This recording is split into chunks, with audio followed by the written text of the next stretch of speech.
Aici, pe canalul nostru, prind viață poveștile oamenilor din epoci diferite, din profesii diferite, cu destine diferite. Fiecare dintre ei are propriul drum, propria poveste de viață, țesută dintr-un șir de împrejurări, dificultăți și decizii. Și până nu ne-am cufundat încă în lumea lor, abonează-te, iar mai târziu poți împărtăși impresiile tale în comentarii. Iar noi continuăm. Există povești care nu încep cu evenimente zgomotoase. Ele încep cu lucruri mici, cu detalii, cu ceea ce pare neînsemnat, dar poartă în sine o lume întreagă. Sunt povești despre oameni care nu au ales să fie eroi, care pur și simplu au trăit, au muncit, au greșit, au învățat din greșeli și au continuat să meargă mai departe. Viața acestor oameni seamănă cu deschiderea lentă a unei flori. Fiecare petală se deschide la timpul ei. Fiecare strat ascunde alte taine, alte dureri, alte bucurii. Aceasta este o poveste despre o vreme când lumea era puțin diferită. Florența nu se trezește niciodată brusc, mai ales la sfârșitul lui noiembrie, în anul 1750. Orașul se dezmorțește lent, ca un bătrân nobil care își trage oasele grele de sub pături de lână umedă, oftând sub greutatea unei istorii prea vaste pentru umerii săi actuali. Suntem într-o epocă de tranziție, ascultătorule.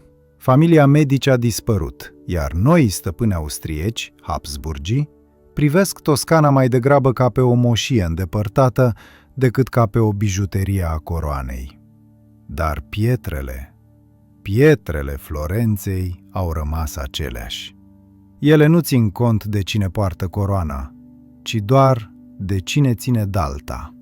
În acest decor de piatră cenușie și cer de plumb, îl găsim pe Mateo. Dacă ai putea privi acum prin fereastra mică a atelierului său situat pe o străduță lăturalnică din Oltrarno, ai vedea un bărbat care pare sculptat din același material dur cu care lucrează. Mateo are 48 de ani, o vârstă la care un meșter știe deja că marile visuri de glorie sunt pentru cei tineri și proști, în timp ce liniștea și o supă caldă sunt adevăratele comori ale vieții. Nu este un geniu torturat. Aceia mor tineri sau trăiesc în mizerie. Mateo este un truditor, un om care a înțeles că inspirația este un oaspete rar, dar disciplina este soția care te așteaptă acasă în fiecare zi. Atelierul este cufundat într-o penumbră albăstruie. E frig, un frig pătrunzător, umed, specific văilor toscane, care intră în carne și se cuibărește lângă os. Prima grijă a lui Mateo, înainte de a atinge orice unealtă, este focul. Îl privești cum așează lemnele cu o precizie matematică în soba mică de teracotă. Gesturile lui sunt economice, nimic nu este risipit, nici măcar o mișcare a încheieturii. Mâinile lui sunt aspre, acoperite de o rețea fină de cicatrice albe, mici tăieturi de la așchi de marmură sau bronz, o hartă a deceniilor de muncă. Când chibritul sfârie și flacăra prinde viață, o lumină portocalie dansează pe pereții plini de praf alb. Praful de marmură este peste tot, pe podea, pe rafturi, în sprâncenele lui Mateo, în pliurile hainelor sale groase de lână. Este o ninsoare eternă, care nu se topește niciodată. Înainte de a începe lucrul, ritualul cafelei este sacru. Nu este acea licoare diluată pe care o găsești în saloanele vieneze, ci o cafea neagră, groasă, amară, fiartă într-un ibric de aramă. Aburul se ridică în spirale, amestecându-se cu respirația vizibilă a sculptorului. Mateo ține cana cu ambele mâini, lăsând căldura să-i dezmorțească degetele. Se uită la blocul de marmură din centrul camerei. Pentru un privitor neavizat, e doar o stâncă informă. Pentru Mateo, este o problemă de logică și reducere. El știe că forma este deja acolo, prizonieră în materie. treaba lui nu este să creeze, ci să elibereze. Aceasta este filozofia lui simplă. Viața, ca și sculptura, înseamnă să elimini tot ce este de prisos, orgoliul, iluziile, prietenii falși, până rămâi cu esențialul durabil. Ziua de muncă începe cu sunetul ritmic al ciocanului lovind dalta. Tic, tic, tac. Un ritm hipnotic care acoperă zgomotul străzii. Mateo lucrează la un bust pentru un negustor de mătăsuri, o lucrare alimentară, fără pretenții de capodoperă, dar executată cu o corectitudine impecabilă. El nu își permite neglijența. În lumea artizanilor, reputația este singura monedă care nu se devalorizează. Îl vedem oprindu-se din când în când, trecând palma peste suprafața rece a pietrei, verificând curburile nu cu ochiul, ci cu tactul. Piatra nu minte niciodată. Dacă ai greșit unghiul, dacă ai lovit prea tare, piatra îți va arăta imediat greșeala, o crăpătură care nu poate fi ștearsă cu vorbe frumoase. Oamenii, gândește Mateo, ar trebui să fie mai mult ca piatra și mai puțin ca ceara. Spre prânz, ușa atelierului se deschide brusc, lăsând să intre o rafală de vânt rece și un tânăr cu obrajii roșii de entuziasm. Este Giovanni, fostul său ucenic, acum un artist pe picioarele lui la vârsta de 23 de ani. Giovanni este opusul lui Mateo, visător, impulsiv, cu ochi mari și luminoși care văd lumea nu așa cum este, ci așa cum ar trebui să fie. Poartă o haină care este puțin prea subțire pentru vremea de afară, un semn al vanității tinerești sau poate al sărăciei mascate. "Maestre, am terminat-o! E gata de livrare!" exclamă el, scuturându-și pelerina udă. Mateo se oprește, punând dalta jos cu grijă. Îl privește pe băiat cu un amestec de afecțiune paternă și îngrijorare. Giovanni este talentat, poate mai talentat decât a fost Mateo vreodată în privința imaginației, dar îi lipsește acea coajă groasă necesară pentru a supraviețui printre rechinii Florenței. "Iarna?" întreabă Mateo scurt, referindu-se la comanda importantă despre care tânărul vorbise luni la rând. Giovanni dă din cap viguros și scoate dintr-un sac de pânză o cutie de lemn. Când o deschide, lumina slabă a atelierului pare să se concentreze într-un singur punct. Este o statuetă din argint masiv, înaltă de vreo 30 de centimetri. Reprezintă o femeie înveșmântată în draperii grele, care par să curgă ca apa înghețată, cu o expresie de melancolie rece pe chip. Detaliile sunt uluitoare. Se pot vedea nervurile frunzelor de la cununa de pe cap, textura materialului, finețea degetelor. Este o lucrare de o delicatețe rară, o bijuterie a turnătoriei și cizelurii. Mateo o ia în mână. E grea. Argintul are o greutate specifică, o densitate care îi conferă noblețe. O analizează critic, căutând imperfecțiuni, pori rămași de la turnare, zgârieturi de la lustruire. Nu găsește nimic evident. "Ești mulțumit?" întreabă Giovanni, așteptând verdictul ca un școlar. "E o lucrare bună, Giovanni. Mâna ta devine sigură," răspunde Mateo, "și aceasta este cea mai mare laudă pe care o poate oferi." "Dar cui spui că o duci?" "Contelui Rinaldi, palatul de lângă Santa Croce. A promis că o va expune la banchetul din seara aceasta. Îți dai seama, maestre? Toată nobilimea va vedea lucrarea mea. E șansa mea să intru în cercurile înalte." La auzul numelui Rinaldi, o umbră trece pe fața lui Mateo. Îl cunoaște pe conte din auzite, și nu de bine.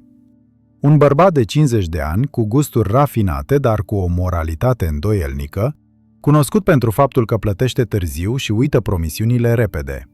Un păun care își etalează penele pentru a ascunde faptul că aripile îi sunt tăiate de datorii. "Rinaldi," murmură Mateo, punând statueta înapoi în cutie. "Fii atent, băiete.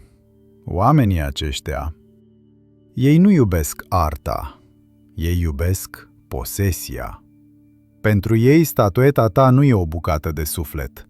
E un obiect de pus pe masă între friptură și vin, ceva cu care să se laude în fața rivalilor. Ai grijă la plată. Cere jumătate acum. Giovanni râde. Un sunet clar care pare nepotrivit între blocurile de piatră funerară din atelier. Ești prea cinic, Mateo. Contele a fost foarte amabil. Mi-a spus că apreciază talentul pur. Mateo nu insistă. Știe că lecțiile de viață nu se învață din predici, ci din vânătăi. Îl privește pe Giovanni cum împachetează statueta plin de speranță. Își amintește de propria tinerețe, de momentul când credea că Florența este un oraș al artelor, înainte să înțeleagă că este de fapt un oraș al băncilor și al intrigilor, unde arta este doar o monedă de schimb. După ce Giovanni pleacă, atelierul pare și mai tăcut, și mai rece. Mateo se întoarce la bustul său de marmură. Ziua trece greu. Afară începe să plouă. O ploaie măruntă și rece, care transformă praful străzilor într-un noroi lipicios. Mateo lucrează până când lumina naturală dispare complet. Apoi, aprinde o lampă cu ulei. Umbrele se lungesc, dansând grotesc pe pereți.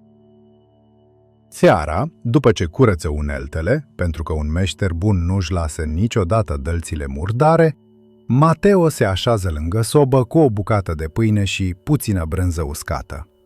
Gândul îi stă la Giovanni și la statueta de argint. Are o presimțire. Un nod în stomac pe care îl simte mereu când vremea se strică sau când lucrurile par prea frumoase ca să fie adevărate.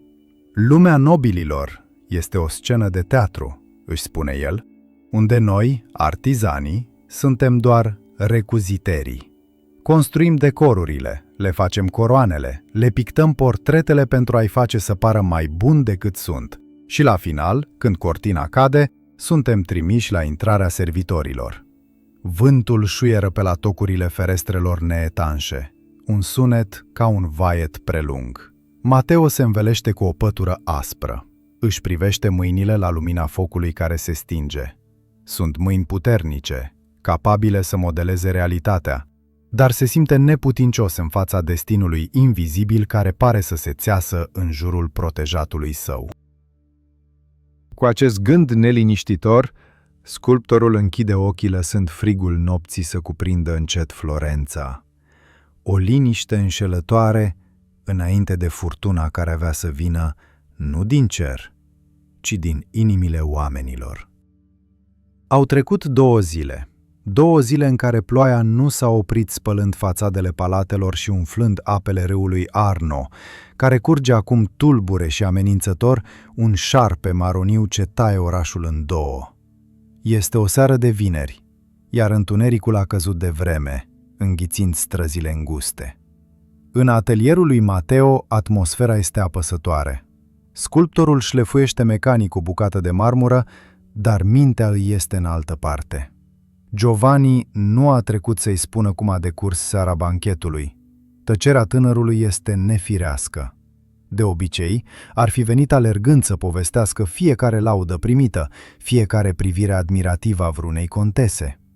Zgomotul care rupe tăcerea nu este ciocănitul discret al unui prieten, ci o bătaie violentă, autoritară, în ușa grea de stejar. Mateo tresare. Nimeni nu bate așa decât dacă aduce o nenorocire sau o poruncă. Când deschide, în prag stă o femeie în vârstă, gazda lui Giovanni, cu șalul tras peste cap și ochii măriți de spaimă. Meștere Mateo, trebuie să veniți, l-au săltat, l-au luat pe băiat. Cuvintele cad ca pietrele. Mateo nu pune întrebări inutile, știe instinctiv cine sunt ei. Își ia pelerina groasă, își pune pălăria cu boruri largi pentru a se feri de ploaie și iese în noapte, urmând femeia care îi explică gâfâind, printre suspine, ce s-a întâmplat. Gărzile orașului au venit la prânz. Au răsturnat camera lui Giovanni. L-au târât afară ca pe un tâlhar. Se vorbește despre furt. Furtul statuetei de argint. Drumul spre Bargello, fortăreața sumbră care servește drept închisoare și sediu al poliției, este un calvar.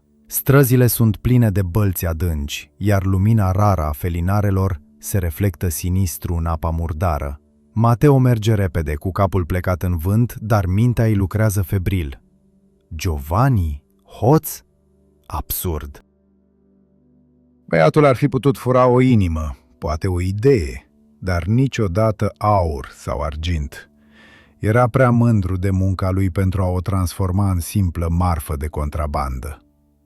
Ajuns la porțile masive ale închisorii, Mateo se lovește de zidul birocrației. Gardienii sunt plictisiți, uzi și aroganți. Dar Mateo este un florentin vechi, știe că orice ușă are o cheie, iar dacă nu e de fier, e de argint. Câteva monede strecurate discret în palma unui sergent îi asigură accesul în zona de vizită. O sală subterană, rece și urât mirositoare, unde aerul este saturat de mirosul de paie putrezite, sudoare și disperare. Giovanni este adus după câteva minute. Arată deplorabil. Hainele-i sunt rupte, fața este palidă, iar ochii, altădată atât de vii, sunt acum sticloși de teroare. Când îl vede pe Mateo, izbucnește în lacrimi, o reacție copilărească ce trădează cât de nepregătit este pentru cruzimea lumii adulte. "Nu am făcut-o, Mateo, jur pe sufletul mamei mele, nu am luat-o!" "Liniștește-te," îi spune Mateo cu voce joasă, dar fermă, o voce care impune calm. "Știu că nu ai luat-o, dar trebuie să-mi spui exact ce s-a întâmplat. Nu omite nimic. Detaliile sunt cele care te vor salva sau te vor spânzura." Giovanni trage aer în piept încercând să-și adune gândurile împrăștiate. Povestea lui începe în salonul contelui Rinaldi. Fusese o seară grandioasă. Contele primise statueta cu exclamații teatrale de admirație. O numise capodopera iernii. Dar și aici intervine detaliul care îl face pe Mateo să ciulească urechile. Contele avusese o cerință ciudată.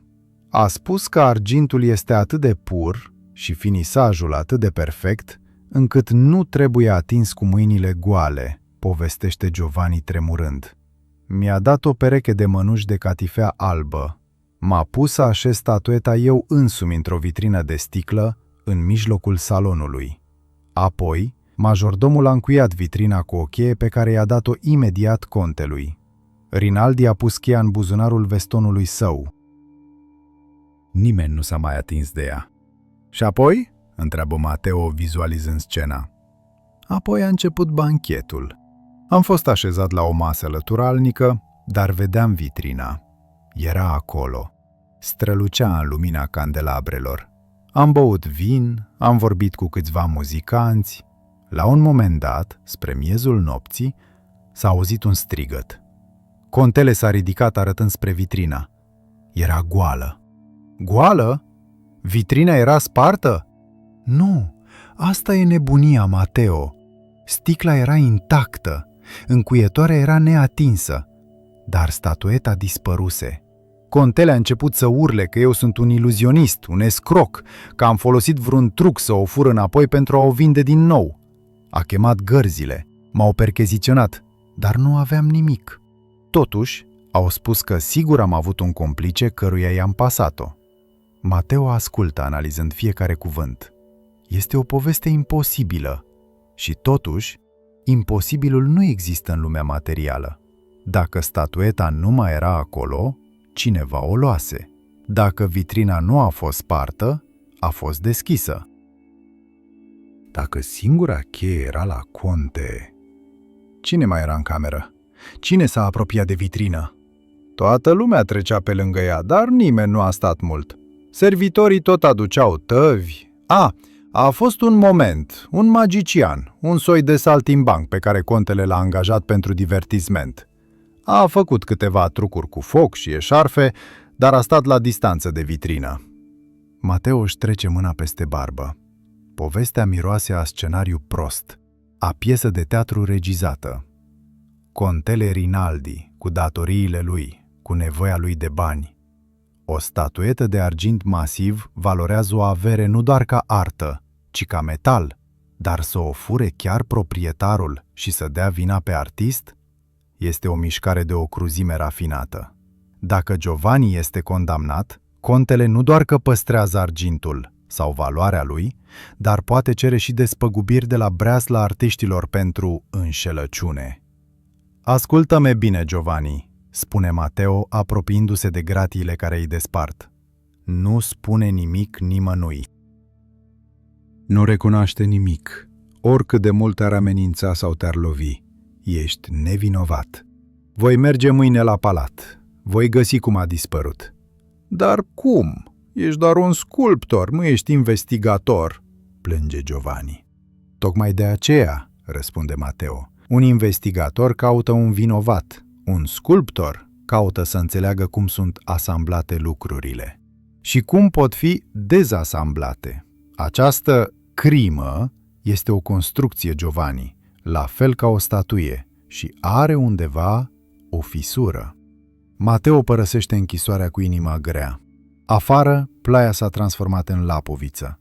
Frigul este acum și mai tăios. Orașul pare un labirint de umbre ostile. În timp ce merge spre casă, Mateo nu mai simte oboseala, ci o furie rece, controlată. Gândul la contele Rinaldi, stând la căldură cu un pahar de vin în mână, în timp ce băiatul tremură pe paie umede, trezește în el un simț al dreptății care depășește prudența obișnuită. În mintea lui, scena crimei începe să se contureze. O vitrină închisă, o cheie unică, mănuși de catifea.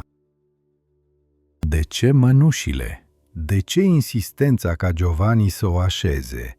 Era un ritual de dominare sau o necesitate tehnică pentru trucul ce avea să urmeze? Mateo știe că mâine va trebui să intre în bârlogul lupului. Va trebui să fie umil, să-și plece capul, să joace rolul meșterului prostănac venit să repare greșeala ucenicului. Totul pentru a putea arunca o privire la acea vitrină. Ajunsa acasă, atelierul nu mai pare un refugiu, ci o celulă de așteptare. Mateo nu aprinde focul imediat. Stă în întuneric ascultând vântul. Își privește propriile mâini care abia se zăresc în penumbră. Mâini care au creat frumusețe, dar care acum trebuie să dezgroape urățenia. Misterul din salonul de catifea nu este despre magie, își spune el. Este despre mecanică și lăcomie. Și dacă există ceva ce Mateo înțelege, este materia și felul în care oamenii încearcă să o stăpânească. Noaptea va fi lungă, dar sculptorul știe că are răbdare. Marmura l-a învățat să aibă răbdare. Adevărul, la fel ca forma finală a unei statui, este acolo, ascuns sub straturile de minciună, așteptând doar lovitura precisă de daltă pentru a fi revelat.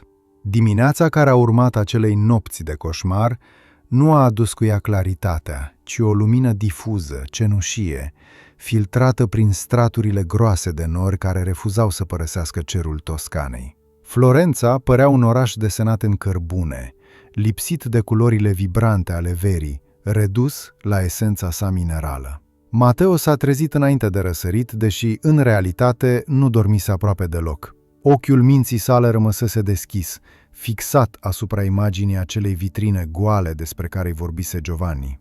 Sculptorul s-a pregătit cu o metiozitate care trăda importanța misiunii sale. Nu și-a pus hainele de lucru, pătate de praf de marmură și gips, ci a ales costumul său cel bun, din stofă maro închis, modest, dar curat și bine croit. În Florența, haina nu îl face pe om, dar îl ajută să treacă de portar. Și-a periat părul grizonant, și-a aranjat gulerul și și-a privit chipul în oglinda mică de pe perete. Ceea ce a văzut nu a fost un erou, ci un bărbat obosit, cu riduri adânci săpate de griji, dar cu o privire care păstra tăioșenia unei dălți bine ascuțite. Trebuia să fie umil, trebuia să joace rolul meșterului zdrobit de rușinea ucenicului său, venit să ceară iertare și să înțeleagă paguba. Orgoliul trebuia lăsat la ușă, alături de noroiul de pe cizme. Drumul spre palatul contelui Rinaldi a fost o călătorie prin straturile sociale ale orașului. A lăsat în urmă cartierul Oltrarno, cu atelierele sale zgomotoase și mirosul de rumeguș și metal, traversând Ponte Vecchio printre magazinele de bijutieri încă închise, spre inima nobilă a orașului. Palatul Rinaldi se ridica masiv, o fortăreață de piatră brută la parter și ferestre elegante la etajele superioare, o arhitectură menită să intimideze și să impresioneze în egală măsură. La intrare, Mateo a fost întâmpinat cu dispreț. Servitorii, simțind starea de spirit a stăpânului, împrumutaseră din aroganța acestuia. Totuși, reputația lui Mateo de meșter serios, care lucrase în trecut pentru familii importante, i-a deschis în cele din urmă calea. A fost lăsat să aștepte în vestibul, o sală vastă unde frigul era mai pătrunzător decât afară, un frig conservat între zidurile groase de secole. Când a fost condus în sfârșit în salonul de catifea, locul crimei, Mateo a pășit cu grijă, ca și cum ar fi intrat într-un sanctuar profanat. Încăperea era copleșitoare. Pereții erau tapetați cu mătase roșie, acum ușor decolorată, iar mobilierul greu din lemn de nuc sculptat părea să înghită lumina. Contele Rinaldi stătea lângă șemineu, îmbrăcat într-un halat de brocart, sorbind dintr-o cupă de argint. Arăta nedormit, cu cearcăne adânci sub ochi, dar postura sa era una de indignare studiată. "Ai tupeul să vii aici, maestre?" a tunat Rinaldi, vocea sa ricoșând din tavanul înalt. Ucenicul tău mi-a furat nu doar argintul, ci și liniștea. Mateo și-a plecat capul, o plecăciune adâncă, dar nu servilă. Excelență, rușinea este a mea la fel de mult ca a lui. Am venit să vă asigur că, dacă băiatul a greșit, breasla noastră va plăti.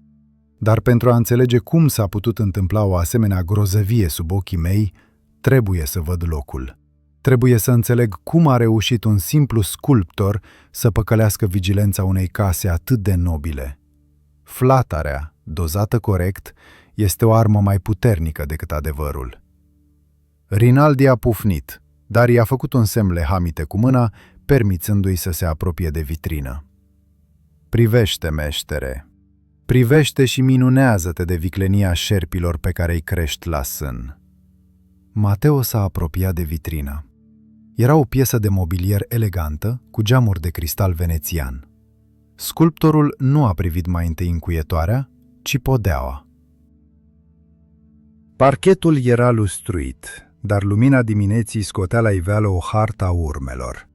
Zgârieturi fine de la tocurile pantofilor, urme de ceară de la lumânări și, undeva mai în spate, o zonă ușor mai tocită, semn că acolo stătuse cineva mult timp.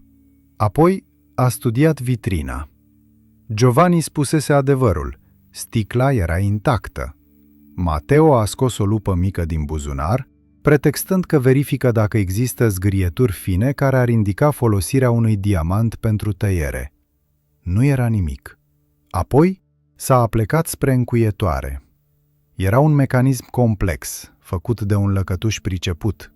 O astfel de încuietoare nu se deschide cu o sârmă îndoită, mai ales nu într-o cameră plină de oameni, sub presiunea timpului. Nu existau zgârieturi în jurul butucului. Cheia fusese folosită. Singura cheie. "E de neînțeles," a murmurat Mateo, suficient de tare ca să fie auzit. "Parcă statueta s-a evaporat." "Magie neagră sau degete iuți?" a replicat contele întorcându-se cu spatele pentru a-și umple din nou cupa. În timp ce Rinaldi era întors, Mateo a lăsat privirea să alunece spre șemineu. Focul ardea domol, dar nu flăcările i-au atras atenția, ci o pată minusculă pe marmura albă a șemineului, chiar la bază. Era o picătură roșie, solidificată. Un ochi neavizat ar fi spus că e vin vărsat sau ceară de la un sigiliu de scrisoare, dar Mateo cunoștea materialele. S-a prefăcut că scapă o mănușă și s-a aplecat să o ridice. Într-o fracțiune de secundă a atins pata cu unghia. Era ceroasă, dar tare. Nu era ceară de lumânare care este grasă și moale. Era ceară de modelaj, amestecată cu rășină. Tipul folosit de sculptor și turnător pentru a crea modelele pozitive în tehnica cerii pierdute. Sau pentru a lua o amprentă. Mintea lui Mateo a început să lucreze febril. De ce ar fi ceară de sculptor pe șemineul unui conte într-un salon de recepție? Giovanni nu lucrase aici. El adusese piesa gata terminată, în argint. Dacă Giovanni ar fi vrut să fure piesa, ar fi luat-o și atât. Nu ar fi avut nevoie de ceară. Prezența acelei picături minuscule era o anomalie stridentă în decorul perfect. S-a ridicat ascunzându-și tulburarea. "Excelență," întrebă el cu o voce neutră, "ați menționat că ucenicul a folosit mănuși speciale. Le mai aveți?" Rinaldi s-a încruntat. "Mănușile? Le-am aruncat în foc. Erau atinse de mâinile unui hoț. Nu păstrez nimic pângărit." Un detaliu convenabil. Mateo a simțit un fior rece pe șira spinării. Distrugerea probelor sub pretextul onoarei. Totul în acea cameră părea regizat. Contele juca rolul victimei cu o pasiune prea mare, o teatralitate care depășea simpla furie. Servitorii din colțuri stăteau cu capetele plecate, dar nu din respect, ci din frică. Unul dintre ei, un bătrân care ștergea praful de pe o consolă, îi arunca priviri furtive contelui, tremurând ușor de fiecare dată când nobilul ridica vocea. "Vă mulțumesc pentru îngăduință, excelență," a spus Mateo făcând o nouă plecăciune. "Voi merge la magistrat să văd ce se poate face pentru a recupera paguba." "Vezi să o faci, meștere.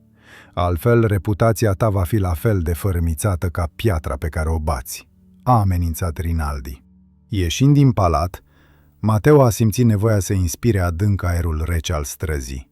Interiorul fusese sufocant, plin de minciuni nespuise și de parfumuri grele care încercau să mascheze mirosul de mucegai și de cadere.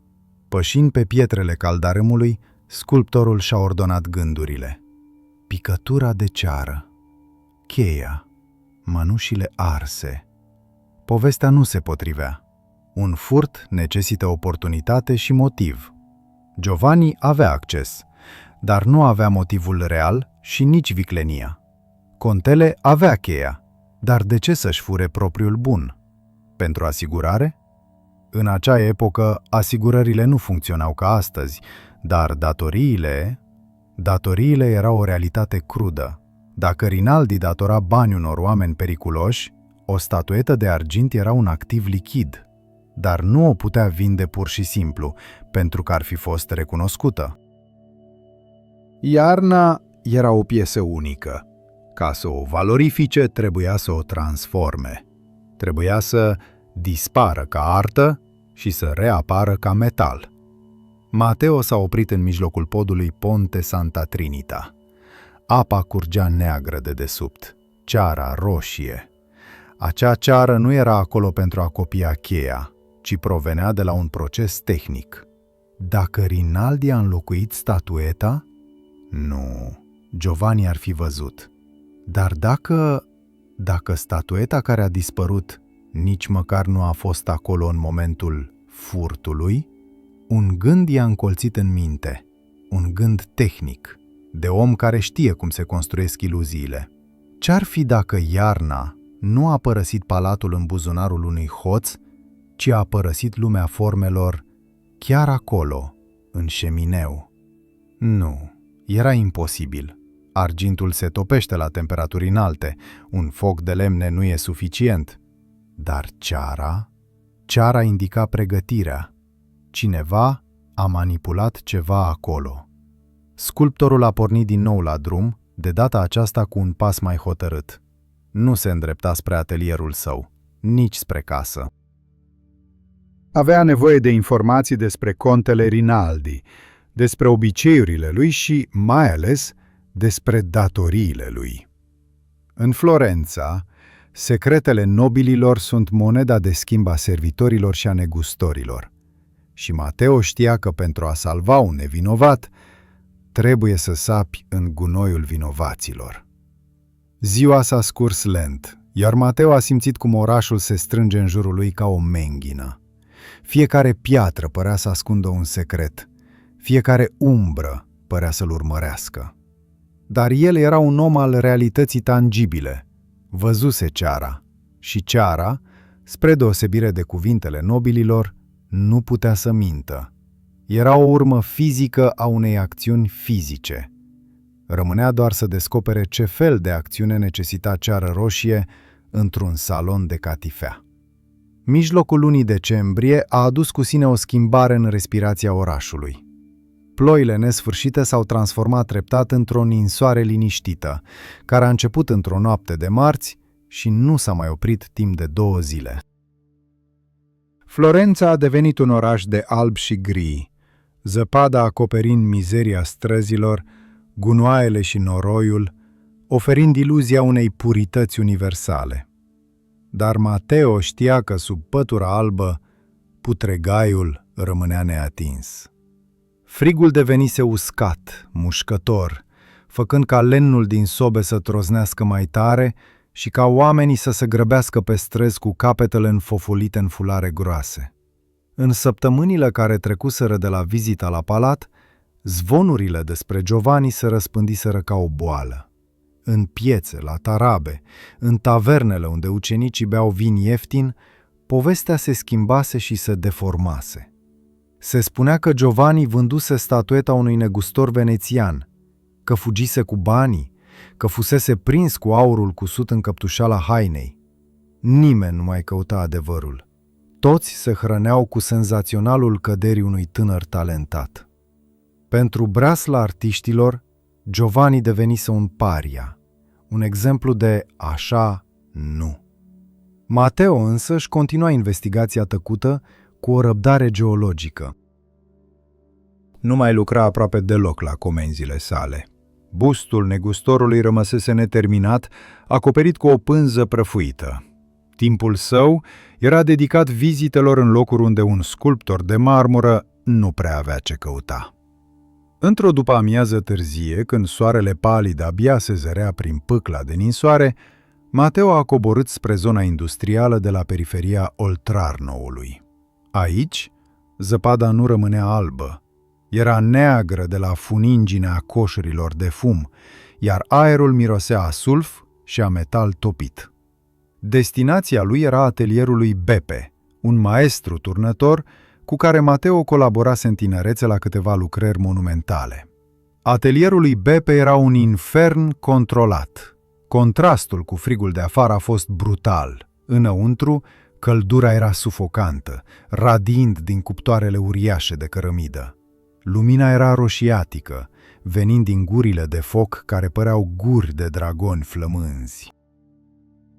Bărbați transpirați cu șorțuri de piele groasă și ochelari de protecție rudimentari manevrau creuzete cu metal lichid, mișcându-se într-un dans periculos și precis.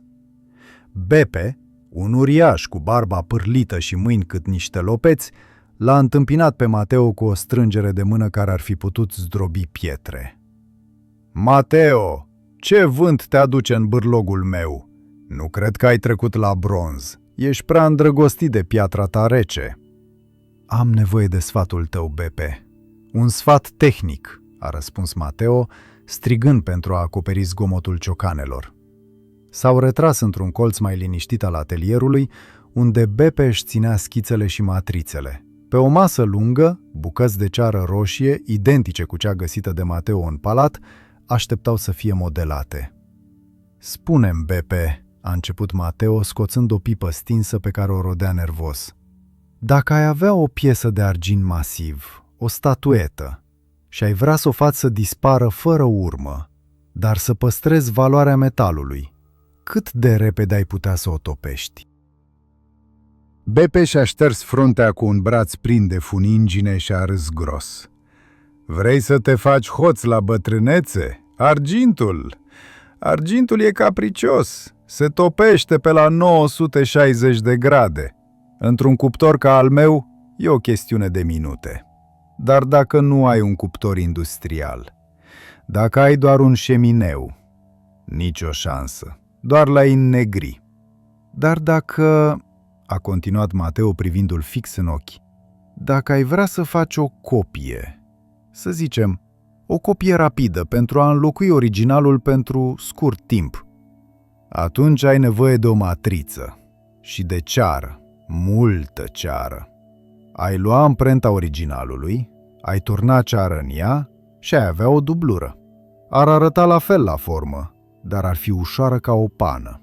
Dacă o pictezi cu praf de argint, de la distanță la lumina lumânărilor, da, ai putea păcăli pe cineva. Dar greutatea, oricine ar atinge-o, ar ști. Cuvintele lui Beppe au căzut peste Mateo ca o revelație. Greutatea. Giovanni spusese că statueta a fost pusă în vitrină de el. Deci era grea. Era cea reală. Dar apoi a dispărut. Vitrina nu a fost forțată. Beppe, mai am o întrebare. Ai auzit de cineva care să fi cumpărat cantități mari de argint brut în ultimele săptămâni? Sau mai degrabă, de cineva care a vândut argint topit sub formă de lingouri neștampilate? Beppe a devenit brusc serios. A privit în jur, asigurându-se că nu-l ascultă nimeni. Știi cum e lumea noastră, Mateo. Nu punem întrebări când metalul e bun. Dar a fost un zvon. Unul dintre ucenicii mei a livrat cărbune la o topitorie mică clandestină de lângă zidurile orașului, acolo unde se topesc bijuteriile furate. A zis că a văzut un servitor cu livrea scumpă, dar acoperită de o pelerină simplă. A adus un sac greu. Când l-au vărsat în creuzet, nu erau monede sau lanțuri. Erau bucăți tăiate, bucăți mari care păreau să fi fost odată ceva frumos. O mână, o bucată de draperie. Inima lui Mateo bătea acum mai tare decât ciocanele din atelier. Când a fost asta? Acum vreo 3 săptămâni. Cam pe când a început scandalul cu băiatul tău? Și servitorul? Cum arăta livrea? Albastră cu argintiu. Culorile familiei Rinaldi. Piesele puzzle-ului se așezau violent la locul lor. Mateo a înțeles mecanica înșelăciunii. Nu fusese nicio magie în salon. Fusese doar o distrugere brutală. Statueta nu fusese furată din vitrină. Statueta, cea reală, fusese probabil scoasă din vitrină de însuși contele, folosind cheia, imediat după ce oaspeții au plecat sau într-un moment de neatenție generală regizat de acel magician. Dar pata de ceară? Mateo s-a uitat la masa lui Beppe, la bucățile de ceară roșie. Beppe, ceara asta, dacă o folosesc să lipesc ceva, să fixez o piesă pe un suport? Sigur, e lipicioasă când e caldă. O folosim des să fixăm modelele pe postament ca să nu cadă când turnăm gipsul peste ele. Sculptorul a închis ochii vizualizând scena. Vitrina. Giovanni punând statueta. Contele insistând pe mănuși. De ce mănuși? Ca să nu lase amprente pe argint? Sau ca Giovanni să nu simte ceva pe suprafața statuetei? Nu, asta nu avea sens. Dar dacă statueta a fost fixată în vitrină cu puțină ceară la bază, ca să nu alunece? Nu, asta e trivial. Gândul s-a întors la topitoria clandestină. Contele Rinaldi a tăiat statueta. A distrus iarna pentru a o vinde ca metal, pentru a-și plăti datoriile urgente, și apoi l-a acuzat pe Giovanni pentru a obține despăgubiri și a justifica dispariția obiectului de artă. Era o crimă dublă, împotriva unui om și împotriva artei. Mateo i-a mulțumit lui Beppe și a ieșit din nou în frig. Zăpada cădea acum și mai des, acoperindu-i umerii. Simțea o greutate imensă. Adevărul era acum clar, dar dovada? Cum putea dovedi că argintul topit a fost statueta? Metalul topit nu are memorie, nu are formă. Odată devenit lichid, iarna a încetat să existe. Mergând prin zăpada care îi scârția sub cizme, Mateo a realizat că avea nevoie de ceva mai mult decât mărturia unui ucenic despre o livră albastră. Avea nevoie de o dovadă științifică, ceva indiscutabil. Și atunci, mintea lui de sculptor, obișnuită cu volumele și densitățile, a găsit cheia. Matrița. Giovanni păstrase matrița originală din gips în atelierul său. Dacă argintul fusese vândut ca metal brut, Greutatea lui totală trebuia să corespundă exact volumului statuetei, înmulțit cu densitatea argintului. Hoții și topitorii clandestini sunt meticuloși cu greutatea, pentru că acolo sunt banii. Dacă ar putea găsi registrele acelui cămătar sau topitor, nu, era prea periculos.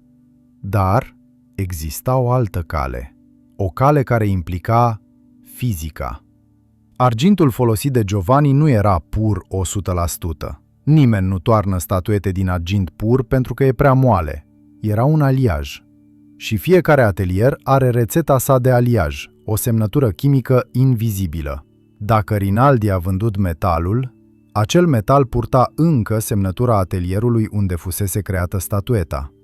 Mateo s-a oprit și a privit spre cerul întunecat.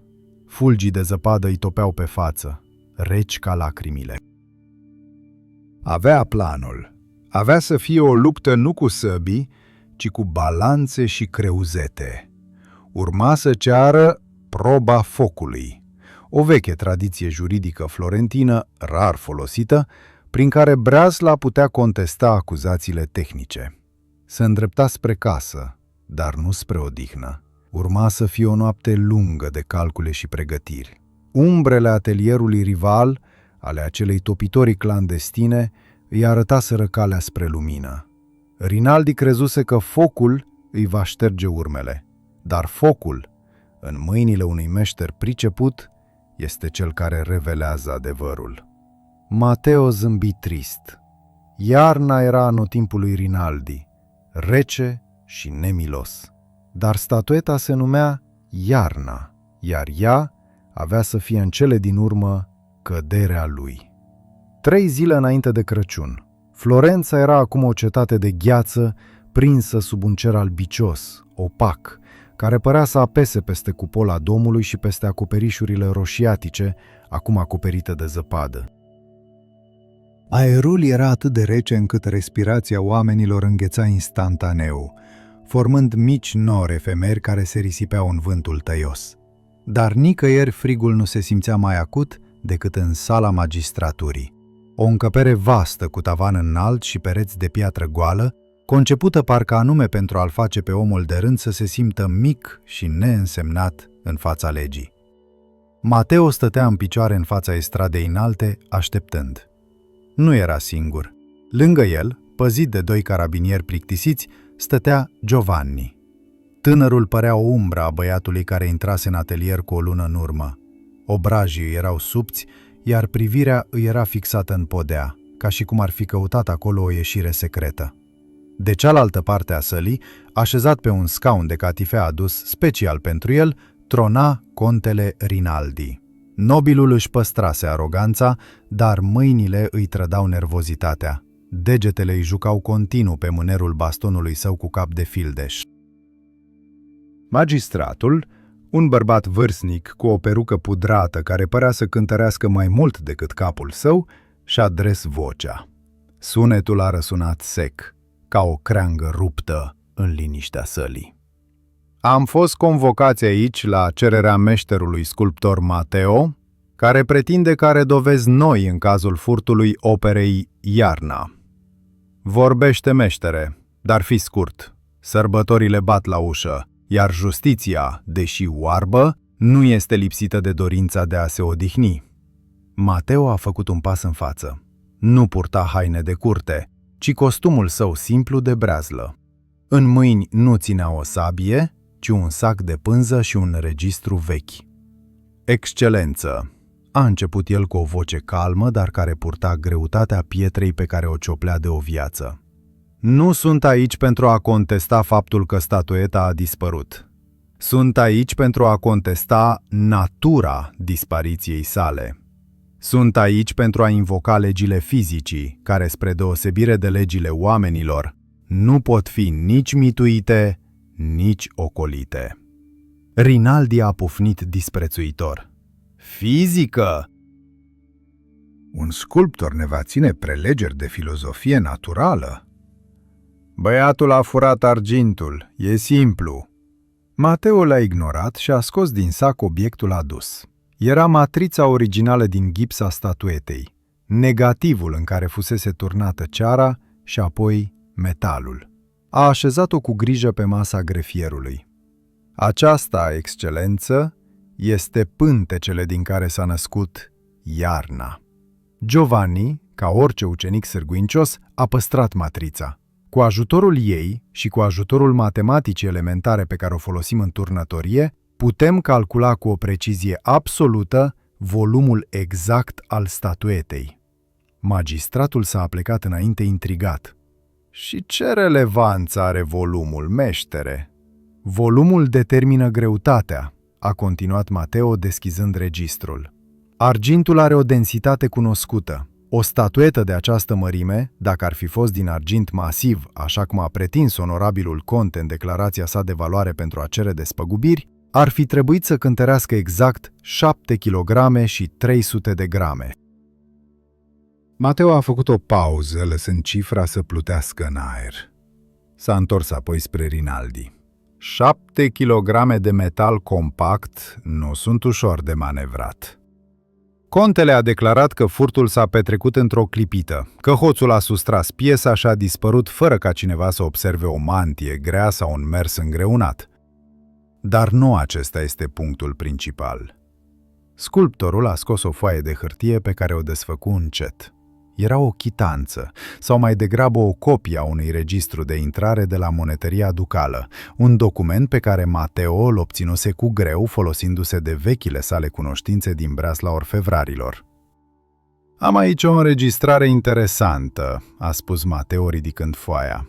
Acum 3 săptămâni, la 2 zile după așa zisul furt, un anume intermediar a vândut către un atelier de prelucrare care ulterior a depus la monetărie o cantitate de argint brut sub formă de lingouri neștampilate provenite din topirea unor obiecte de artă avariate.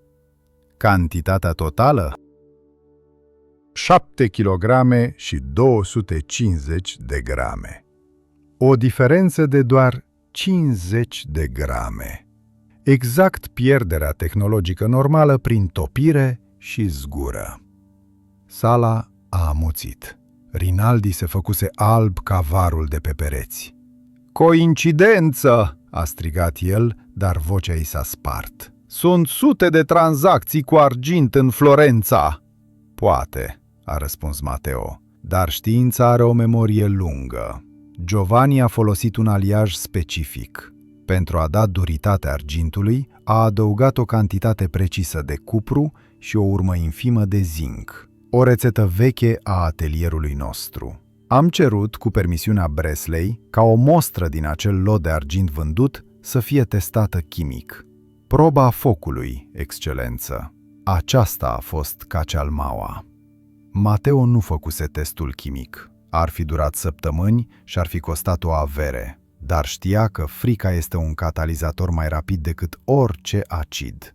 L-a privit pe Rinaldi direct în ochi, cu o privire lipsită de ură, dar plină de o certitudine zdrobitoare.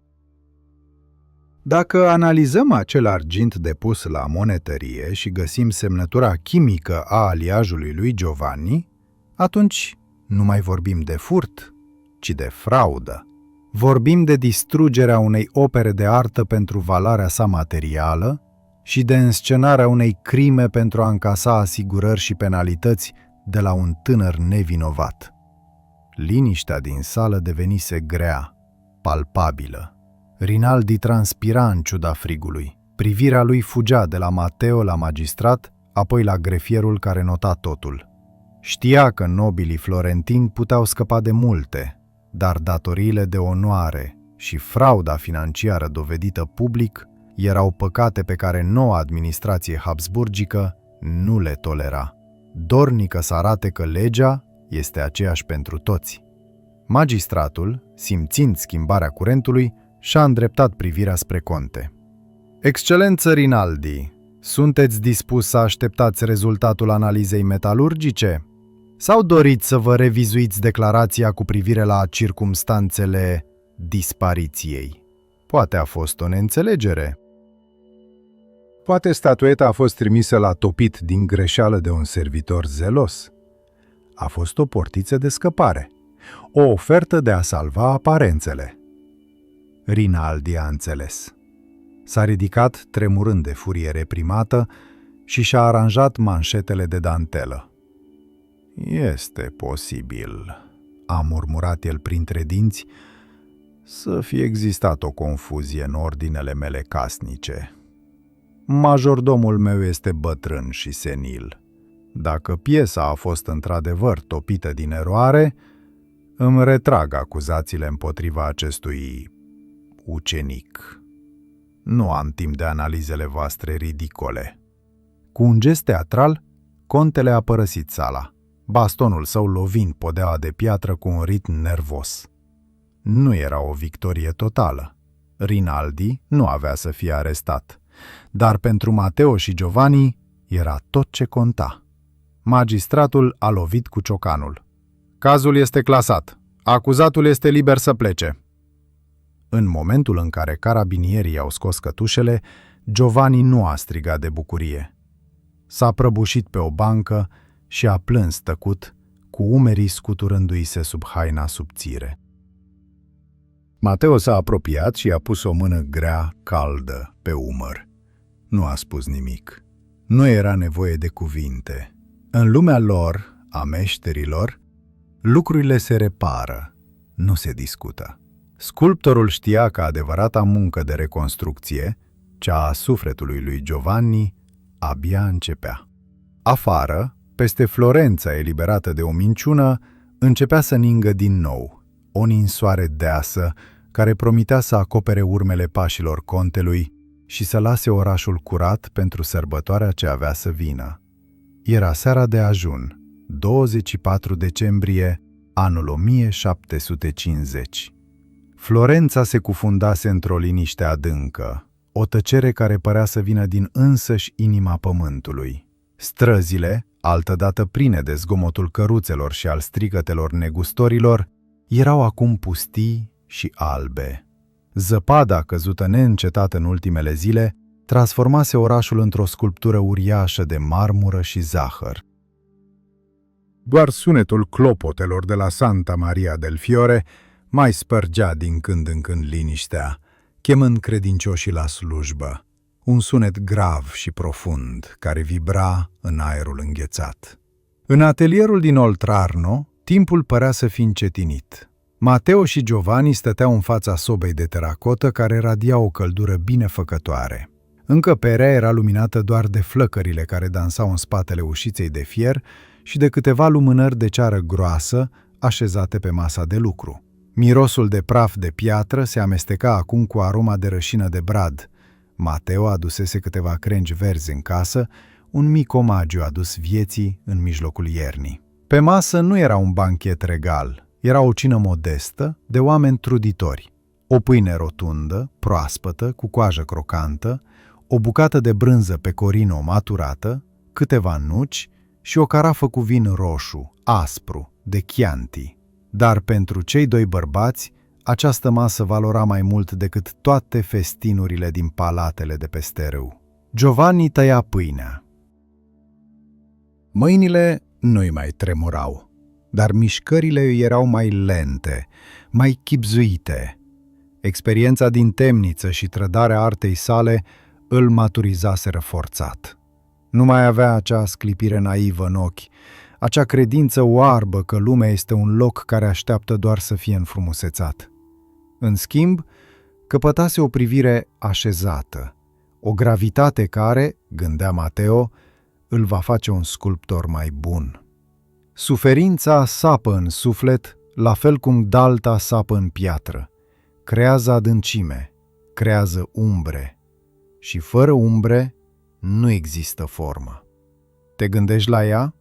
A întrebat Mateo rupând o bucată de brânză. Giovanni a ridicat privirea. Știa la ce se referea maestrul său. La iarna. La statueta care nu mai exista, care fusese topită și transformată în monede sordide pentru a plăti datoriile unui cartofor.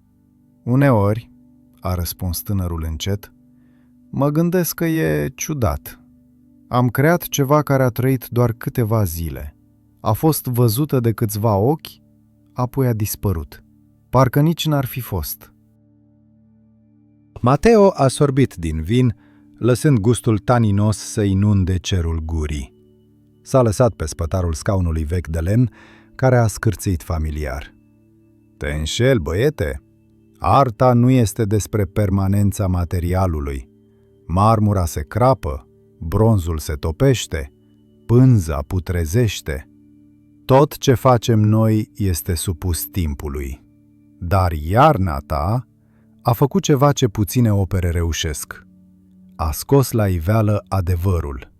A fost sacrificată, da, ca un martir de argint, dar prin dispariția ei a arătat cine este Rinaldi cu adevărat și cine ești tu. Sculptorul s-a aplecat și a luat un cărbune stins din fața sobei. Pe tăblia mesei a desenat o linie simplă, curbă. Vezi tu, Giovanni, noi credem că sculptăm forme, dar de fapt, noi sculptăm lumină și umbră. Rinaldi a încercat să te îngroape în întuneric, dar lăcomia lui a creat fisura prin care a intrat lumina. Statueta ta există încă. Există în schițele tale, în matrița pe care am folosit-o la tribunal și mai ales, există în faptul că tu ești aici, liber, mâncând pâine în noaptea de Crăciun. Giovanni a zâmbit. Un zâmbet trist, dar împăcat. A ridicat paharul. Pentru iarna.